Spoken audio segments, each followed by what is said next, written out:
everyone. This is a mini lecture for our module on stimulants. This lecture is about a little bit of the history of some of the substances we'll be talking about for this module. So we have talked about several of these substances already that fall into the stimulant category. Some of them we've considered on their own. Today this module, we'll be talking about the rest of them. So from least potent to most potent in terms of the effects that it has on the body, stimulants include caffeine, nicotine, which is the most addictive stimulant of the list, Ritalin and Adderall, which are ADHD medications, cocaine free of the base in the cocaine, which is called crack, amphetamines, sometimes called uppers, methamphetamine, and crystal meth, which is called ice. So in terms of least potent, you have caffeine. Most potent would be methamphetamine or crystal meth.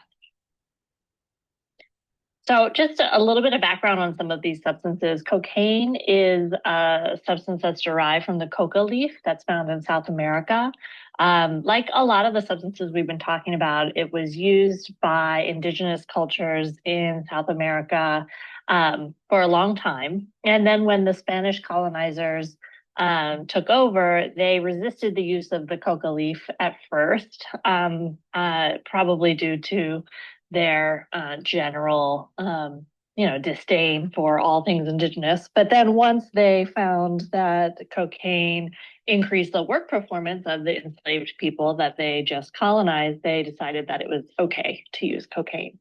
And then it slowly this is coca leaves. And then the leaves made their way to Europe and then to America by way of likely the transatlantic slave trade. And that's where the history of cocaine in America began. It was used by Freud, who used actually powdered cocaine. It was derived from the coca leaf through some processing.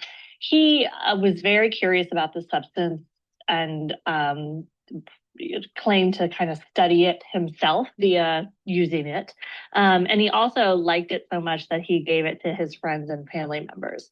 But then he noticed that one of the friends that he gave it to developed an addiction, which is the first recorded case of psychosis, actually, that emerged from the use of cocaine. And then he had another friend who was an ophthalmologist and a surgeon who found use for cocaine in the operations that he was performing due to the numbing effect. And this is still a possible medical use for cocaine today, this local anesthesia, but is generally not preferred for a variety of reasons.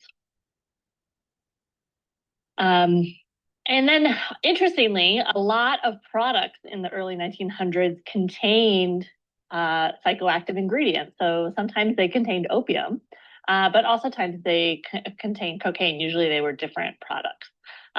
So Coca-Cola really truly got its name from the fact that it used to have cocaine in the ingredients. Sears catalog sold cocaine kits. It was really treated like just any old substance that over-the-counter medication that you might purchase from a store. But then there were some people who are experiencing side effects, a lot of toxicity and concern from doctors, and then growing public concern. And then all throughout history, it was kind of started to become more of an underground thing.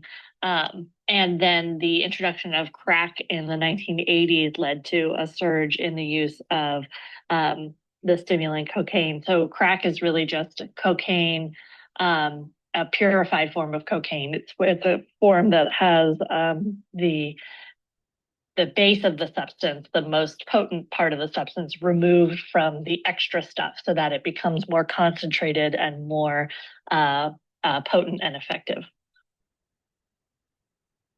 Methamphetamine and amphetamines also have an interesting history in the U.S. So they're derived from mahong, a Chinese drug used to treat asthma.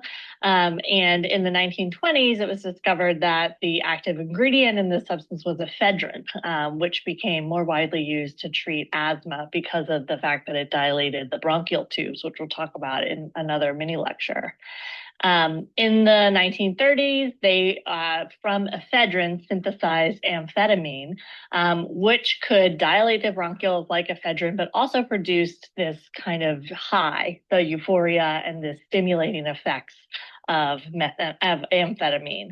And then it was used in World War II by both the Allies and the Axis forces in order to increase alertness for long tours of duty, used by kamikaze pilots in Japan and used as recently as the Gulf War in Afghanistan in some form or another.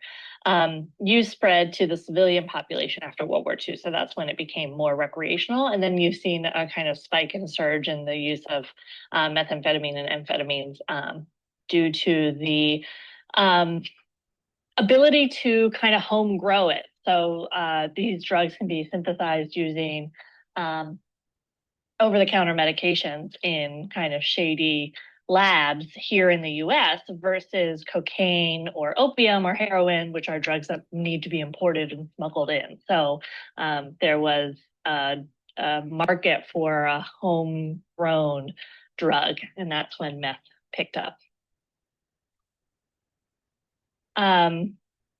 And this slide talks about that. So the book talks about how there was, after World War II, and this population, the civilian population began using it. There was a kind of pushback, the messaging around the speed kills. In the 70s and 80s, it kind of tapered off, and cocaine really kind of took the place of this particular substance. And then again in the 90s, the rise of the use of methamphetamines and the using over-the-counter prescription, over-the-counter drugs to cook the methamphetamine in labs. Pseudoephedrine is the ingredient there. It's a derivative of ephedrine. And that you now need an ID to buy in some states, or they keep it locked up behind the counters because people were buying it and turning it into meth.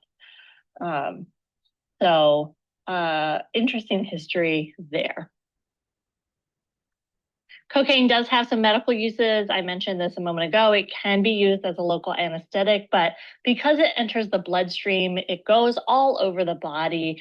So it's a real systemic drug. And, you know, you can have liver toxicity, kidney toxicity, et cetera. So surgeons prefer not to use it because of that.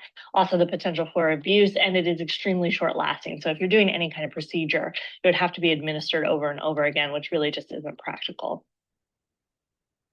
Amphetamines also have their own medical uses. So pseudoephedrine, like I mentioned before, is an active ingredient in a lot of over-the-counter medications for cold and sinus allergies.